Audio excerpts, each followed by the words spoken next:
एक गांव में दो भाई रहते थे। बड़ा भाई गंगाराम बहुत अमीर था। उसके घर में किसी भी चीज की कमी नहीं थी। वही छोटा भाई सेवकराम बहुत ही भोला और नेक दिल इंसान था। उसके परिवार में उसकी पत्नी और एक बच्चा था। वह इतना गरीब था कि वह मिट्टी के मकान में रहता था। गंगाराम की पत्नी के 3 पुत्रियों के बाद पुत्र हुआ था, तो गंगाराम ने एक बड़ा प्रोग्राम रखा जिसमें उसने गांव के और बाहर के बड़े बड़े अमीर लोगों को बुलाया था।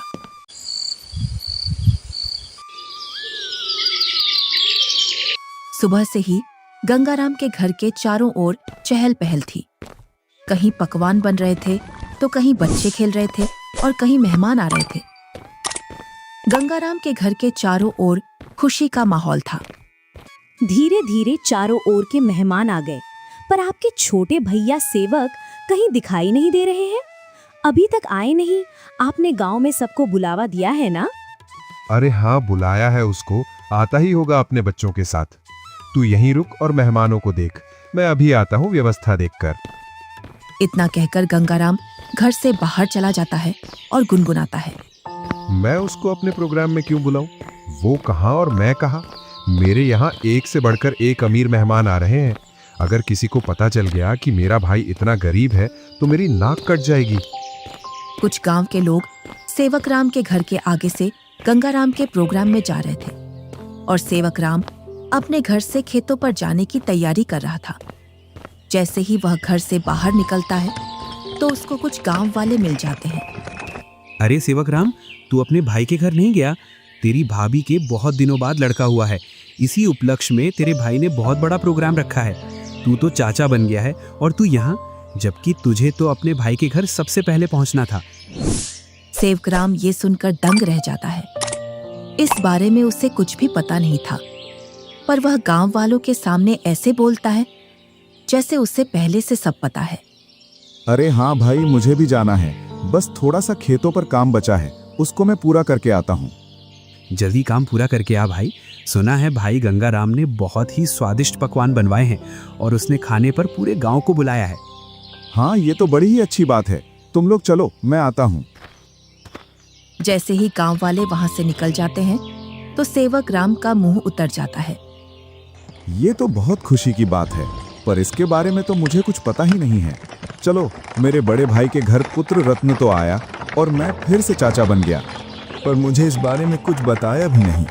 शायद काम काज ज्यादा है, इसी वजह से मुझे बताना भूल गया होगा, वरना ऐसा हो नहीं सकता कि मेरा भाई मुझे न बुलाए।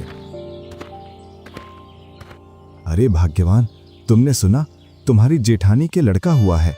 कुछ गांव वाले इधर से गुजर कर जा रहे थे। क्यों ना अपन भी चलें बड़े भाई के यहाँ? सुना है बहुत ही अच्छे अच्छे पकवान बने हैं वहाँ पर। अरे, ये तो बड़ी खुशी की बात है। आप फिर से चाचा बन गए और मैं चाची, परंतु उन्होंने हमें बुलाया नहीं। बिना बुलाए हम कैसे जा सकते हैं उनके प्रोग्राम में? बिना बुलाए वहाँ जाना सही नहीं होगा। अगर गांव में इस बात का पता चल गया कि हम बिन बुलाए उनके प्रोग्राम में आए हैं तो लोग क्या कहेंगे? बड़े भैया इतना बड़ा प्रोग्राम कर रहे हैं और इतने बड़े प्रोग्राम में पूरे काम की जिम्मेदारी भी उन्हीं पर है। तुम्हें पता है ना उनके पास कितना कामकाज होगा। इसी कामकाज की वजह से हमसे बोलना भूल गए होंगे और प्रोग्राम वाला आदमी तो कुछ ना कुछ तो भूल ही जाता है। आप लोग चलो ना, मैं अपने ताऊ का घर और अपने छोटे भाई को देख आऊंगा। कैसे चलें बेटा? मन तो मेरा भी बहुत कर रहा है जाने को, पर उन्होंने हमें प्रोग्राम का निमंत्रण भी नहीं दिया और ना ही हमसे बोला। उन्होंने फिर किस मुंह से उनके प्रोग्राम में जाएं? क्या हम अपने छोटे भाई से मिलने नहीं जाएंगे पापा? क्यों नहीं, हम जरूर चलेंगे आपके छोटे भाई से मिलने के लिए। क्यों आप छोटे बच्चे को झूठी तसल्ली दे रहे हो? तुम्हें पता है ना, तुम्हारे बड़े भाई हमें उनके बराबर नहीं समझते हैं, तभी तो उन्होंने हमें प्रोग्राम में नहीं बुलाया है। तुम तो सदा गड़े मुर्दे उखाड़ती हो। ऐसा नहीं है, वो हमको चाहते हैं। वो तो कामकाज की वजह से बुलाना भूल गए हैं। तुम्हें लग रहा है कि भैया तुम्हें बुलाना भूल गए हैं तो तुम जाओ। बिन बुलाए मैं नहीं जाने वाली कहीं। मैं तो खूब खुश हूँ अपने घर में। आपको जाना है तो जाओ। ठीक है, मैं और मुन्ना चले जाते हैं। तुम्हें नहीं जाना तो मत चलो। आप जा रहे हो तो जाओ, पर उधर से जल्दी लौट कर आना। सेवकराम और उसका बच्चा प्रोग्राम में जाने के लिए तैयार हो जाते हैं। अब तुम प्रोग्राम में जा रहे हो तो बच्चे को देने के लिए कुछ तो ले जाना पड़ेगा। हाँ, बहुत देर से मैं भी यही सोच रहा था, बच्चे के लिए क्या ले जाऊं, और बाजार से ले जाने के लिए मेरे पास पैसे भी नहीं हैं। आप तो ये लकड़ी का झूला ले जाओ जो तुमने मुन्ना के लिए बनाया था। अब मुन्ना के कुछ काम का नहीं है। हाँ, यही ले जाता हूँ, इसमें बच्चा खूब आराम से सोएगा। सेवक राम उस झूले को उठाकर चल देता है और उसके साथ में उसका लड़का भी चल देता है।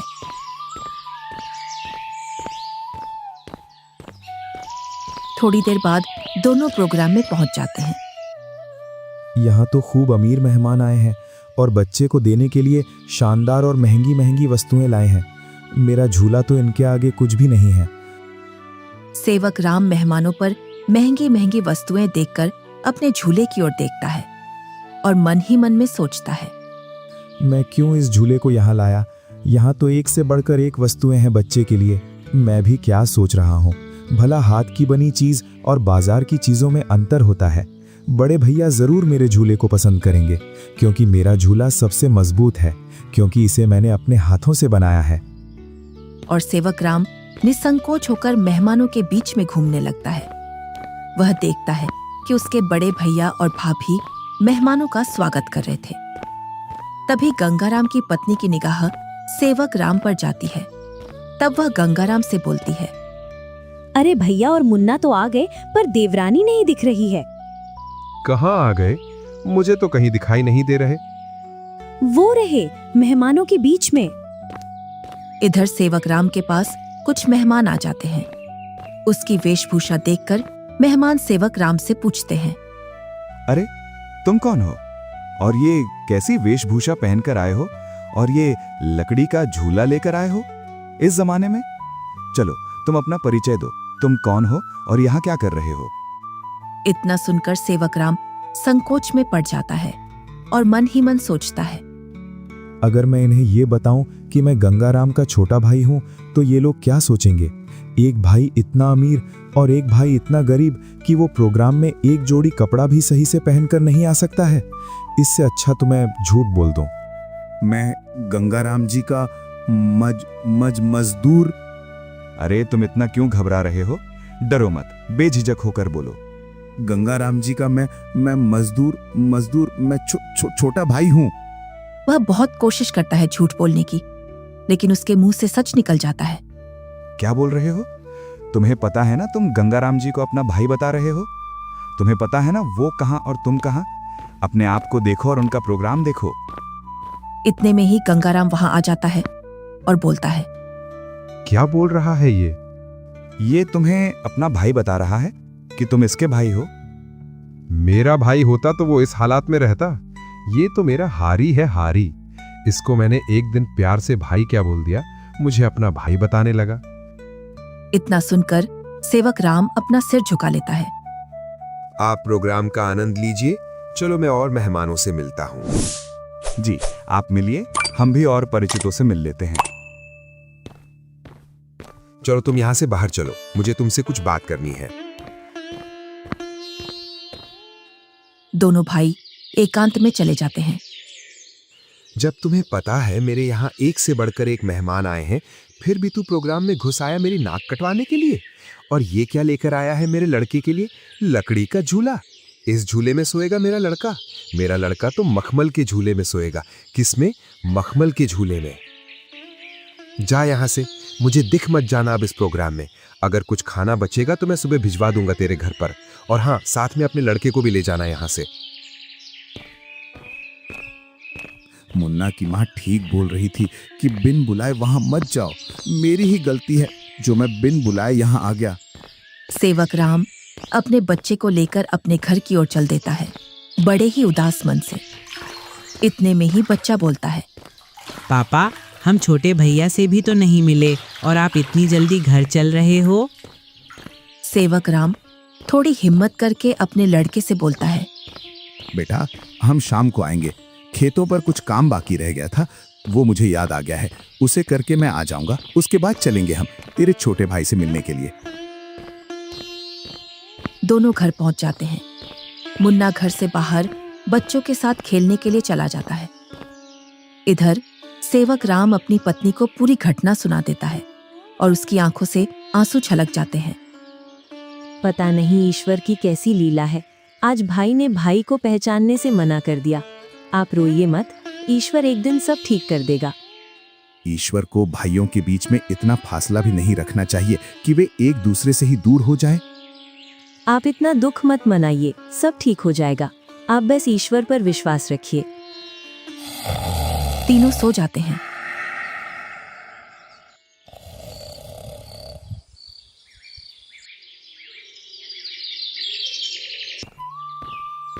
दूसरा दिन गंगाराम के दरवाजे को कोई बजाता है।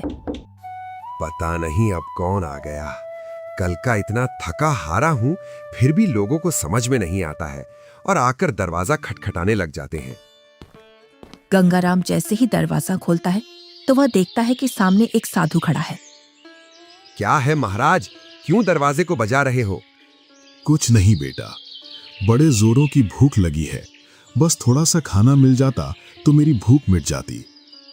क्या खाना? यहाँ खाना मुफ्त में नहीं मिलता है और ऐसी दोपहर में तुम्हें कहां से खाना ला कर दूं? बेटा, घर में कुछ तो होगा, उसमें से ही कुछ खाने को दे दो जिससे मेरी भूख शांत हो जाए। इतना बड़ा गांव है, तुम्हें मेरा ही घर मिला खाना मांगने के लिए? यहाँ कुछ नहीं है, चले जाओ यहाँ से। इतना कहकर गुस्से में गंगाराम दरवाजा बंद कर लेता है। ईश्वर तुम्हें सदा खुश रखे बेटा। इतना बोलकर साधु वहां से चला जाता है। इधर गंगाराम की पत्नी गंगाराम से पूछती है, कौन आया था दरवाजे पर जो तुम इतने जोर से उस पर चिल्ला रहे थे? कोई नहीं, एक ढोंगी बाबा आया था दरवाजे पर, बोल रहा था खाना खिला दो, तो मैंने उससे मना कर दिया, यहाँ नहीं है खाना। तुम भी पता नहीं अब किस नशे में रहने लगे हो। कल का इतना सारा खाना बचा था, वो वैसे ही फेंकेगा। उसमें से कुछ खाना खिला देते। मैंने ये खाना गरीबों और ढोंगियों के लिए नहीं बनवाया है। ये खाना सिर्फ हम जैसे बड़े लोग ही खा सकते हैं। गंगाराम की पत्नी गुनगुनाते हुए वहां से अपने कमरे में चली जाती है। इनको तो पता नहीं अब किस बात का नशा आने लगा है। सीधे मुंह अब किसी से बात ही नहीं करते हैं। इधर साधु सेवक राम के घर के सामने पहुंच जाता है और बाहर से आवाज लगाता है, अरे घर में कोई है? अरे घर में कोई है? आवाज सुनकर सेवक राम घर में से बाहर निकल आता है। साधु को देखकर बोलता है, जी साधु महाराज, बताइए मैं आपकी क्या सेवा करूं? कुछ नहीं बेटा, बहुत तेज भूख लगी है। कुछ खाने को मिल जाए तो आत्मा तृप्त हो जाएगी मेरी। क्यों नहीं साधु महाराज, आइए आइए, जो कुछ हमारे घर में खाने के लिए मिलेगा हम आपको खिलवा देंगे। दोनों घर के अंदर चले जाते हैं। सेवक राम और साधु जमीन पर बैठ जाते हैं और सेवक राम अपनी पत्नी से बोलता है, अरे भाग्यवान, घर में कुछ हो तो खाने का साधु महाराज को ले आओ। सुबह की कुछ दाल रोटी रखी है और अभी खाना बनाने के लिए घर में कुछ भी नहीं है। अरे बेटी, तुम तो शर्माओ मत, जो घर में खाने का हो वही ले आओ, मैं तो खा लूंगा। सेवक राम की पत्नी जो घर में खाना था उसी खाने को गर्म कर लाती है। लीजिए साधु महाराज, गरीब के घर का खाना। हमारे पास तो खाने में यही है। अरे बेटी, तुम अपना मन इतना उदास मत करो। मैं तो ईश्वर की कृपा से जो मिलता है वही खा लेता हूँ। और तुम दोनों इतना उदास क्यों हो? कोई समस्या है आपके यहाँ? साधु महाराज, खेतों में इतना काम कर रहा हूँ, उतनी ही गरीबी आ रही है। गरीबी कम होने का नाम ही नहीं ले रही है। अब तो स्थिति ऐसी हो गई है, 2 वक्त का खाना भी बड़ी मुश्किल से मिलता है। पता नहीं ईश्वर हमारी कौन सी परीक्षा ले रहा है। ये कोई बीमारी तो है नहीं जिसका मैं आपको सही उपचार बता दूं बेटा। बस ईश्वर पर विश्वास रखो, सब सही हो जाएगा। फिर भी मुझे लगता है तुम मुझे तुम्हारी समस्या सही से बता नहीं रहे हो। इतना सुनकर सेवक राम और सेवक राम की पत्नी साधु महाराज को पूरी बात बता देते हैं कि किस प्रकार गंगाराम ने उनके साथ भेदभाव किया। साधु खाना खा लेता है। पता नहीं आपको हमारे हाथ का खाना कैसा लगा, सही लगा या नहीं? बेटी, तुम अपना मन उदास मत करो। तुम तो अन्नपूर्णा हो और तुम्हारे हाथ का खाना बहुत ही स्वादिष्ट है। इतना सुनकर सेवक राम की पत्नी खुश हो जाती है। तुमने बेटा आज मेरी आत्मा तृप्त कर दी है। अगर तुम आज मुझे भोजन नहीं देते तो पता नहीं आज भूख की वजह से मेरा क्या होता। साधु अपने थैले में हाथ डालता है और उसमें से एक पोटली निकालता है। इसमें क्या है साधु महाराज? ये पोटली बेटा बीजों का भंडार है। तुम जिस भी फसल का बीज चाहोगे वो बीज इस पोटली में से निकलेगा, जिससे तुम्हारी फसल साधारण फसल से 10 गुना ज्यादा निकलेगी। ये तो महाराज आपकी असीम कृपा है। ये मेरी नहीं, ईश्वर की कृपा है बेटा।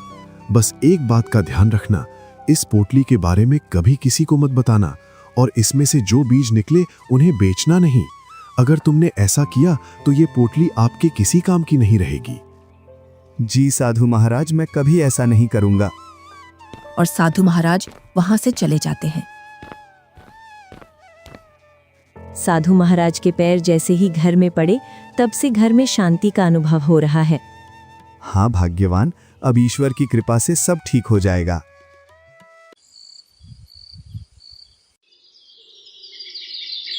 जैसे ही सेवक राम ने अपने खेतों में उन बीजों की बुआई की तो चारों ओर सेवक राम की फसल के ही चर्चे थे।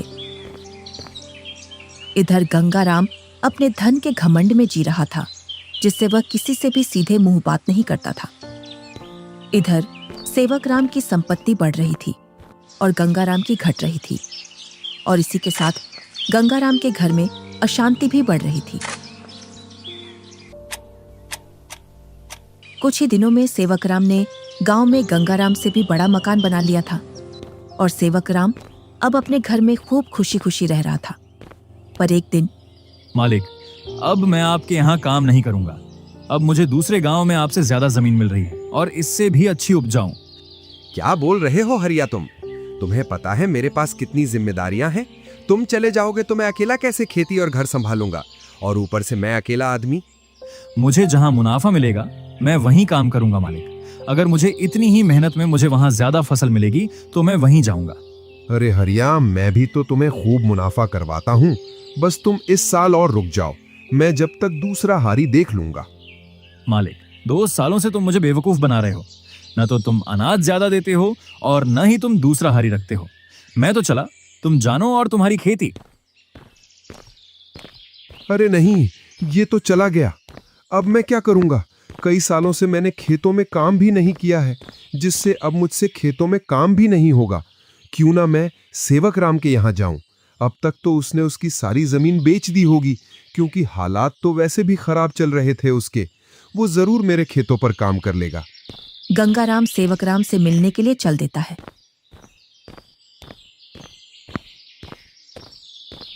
जैसे ही वह उसके घर के सामने पहुंचता है तो वह सेवक राम के घर को ढूंढने के लिए उस मोहल्ले में चारों ओर घूम जाता है।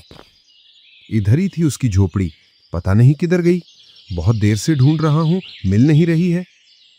तभी वहां से एक गांव का व्यक्ति गुजर कर जा रहा था तो गंगाराम उस व्यक्ति से पूछता है, अरे भैया, सेवक राम की झोपड़ी थी यहाँ, वो कहाँ है?